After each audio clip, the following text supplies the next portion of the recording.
BA द्वितीय वर्ष के द्वितीय प्रश्न पत्र भारतीय राज्य व्यवस्था के अंतर्गत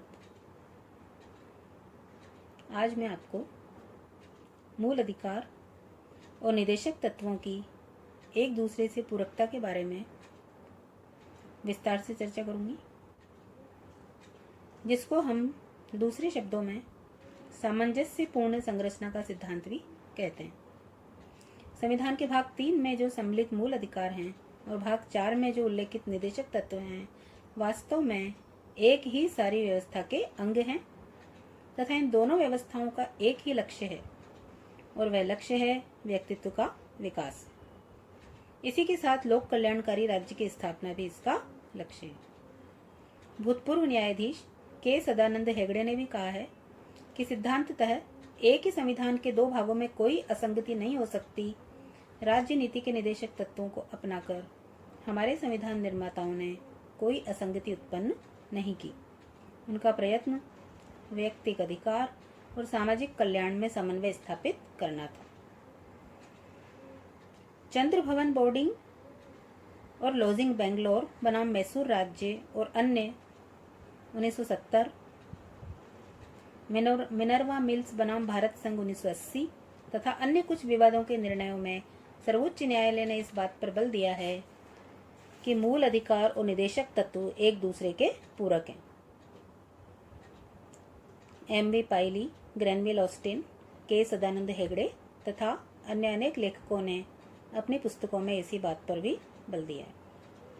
वस्तुतः इनका परस्पर घनिष्ठ संबंध है और ये एक दूसरे से अलग नहीं किए जा सकते। अब अगले महत्वपूर्ण टॉपिक पर हम आते हैं कि नीति निदेशक जो तत्व हैं, जिनका संविधान की धारा 38 से 51 तक में विस्तृत वर्णन किया गया है, इनको हम अध्ययन की दृष्टि से कई भागों में बांट सकते हैं, जिसमें पहला है आर्थिक सुरक्षा संबंधी निदेशक तत्व। भारतीय संविधान के निर्माताओं का उद्देश्य भारत में एक लोक कल्याणकारी राज्य की स्थापना था और इसी दृष्टि से अधिकांश निदेशक तत्वों द्वारा आर्थिक सुरक्षा और आर्थिक न्याय के संबंध में व्यवस्था की गई है।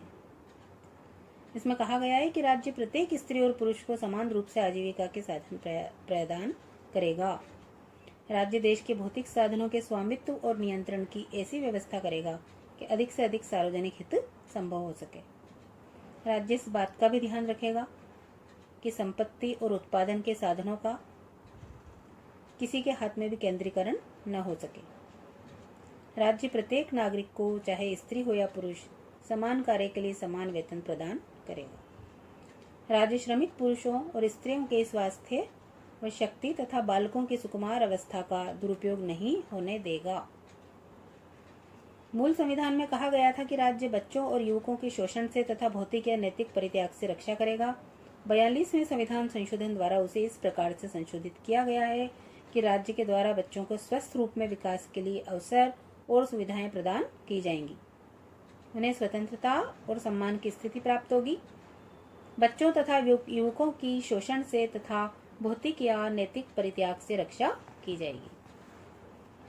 इसमें आगे कहा गया है कि राज्य अपने आर्थिक साधनों के अनुसार और विकास की सीमाओं के भीतर यह प्रयत्न करेगा कि सभी नागरिक अपनी योग्यता के अनुसार रोजगार पा सकें, शिक्षा प्राप्त कर सकें, बेरोजगारी, बुढ़ापा, बीमारी और अंगहीनता आदि दशाओं में सार्वजनिक सहायता प्राप्त कर सकें।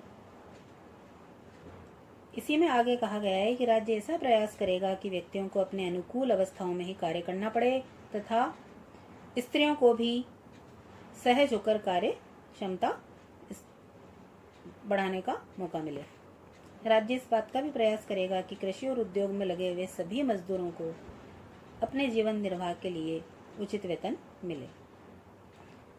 इसी में आगे ये कहा गया है कि राज्य का यह भी कर्तव्य होगा कि गांवों में व्यक्तिगत अथवा सहकारी आधार पर कुटीर उद्योगों को भी प्रोत्साहन दे। इसी क्रम में वैज्ञानिक आधार पर कृषि का संचालन करना भी राज्य का कर्तव्य होगा। राज्य पशुपालन की अच्छी प्रणालियों का प्रचलन करेगा और 42वें संविधान संशोधन द्वारा आर्थिक सुरक्षा संबंधी 2 निदेशक तत्व और भी जोड़े गए हैं, जिनमें प्रमुख हैं कि राज्य इस बात का प्रयास करेगा कि कानूनी व्यवस्था का संचालन समान अवसर तथा न्याय की प्राप्ति में सहायक हो। और दूसरा है, राज्य उचित व्यवस्थापन या अन्य प्रकार से औद्योगिक संस्थानों के प्रबंध में कर्मचारियों के भागीदार बनाने का कदम उठाएगा। 44वें संविधान संशोधन अप्रैल 1979 द्वारा आर्थिक सुरक्षा संबंधी निदेशक तत्वों में एक और तत्व भी जोड़ा गया, जिसमें कहा गया, राज्य न केवल व्यक्तियों की आय और उनके सामाजिक स्तर, सुविधाओं और अवसरों संबंधी भेदभावों को कम से कम करने का प्रयत्न करेगा, वरन विभिन्न क्षेत्रों में रहने वाले और विभिन्न व्यवसायों में लगे हुए व्यक्तियों के समुदायों के बीच विद्यमान आय, सामाजिक स्तर, सुविधाओं और अवसरों संबंधी भेदभाव को भी कम से कम करने का प्रयास करेगा। इस प्रकार से राज्य नीति के निदेशक तत्वों में आर्थिक सुरक्षा संबंधी निदेशक तत्वों का बहुत ही विस्तार से वर्णन किया गया है और 42वें और 44वें संवैधानिक संशोधनों द्वारा इसको और भी अधिक व्यापक और प्रभावी बनाया गया है। आज के लिए धन्यवाद।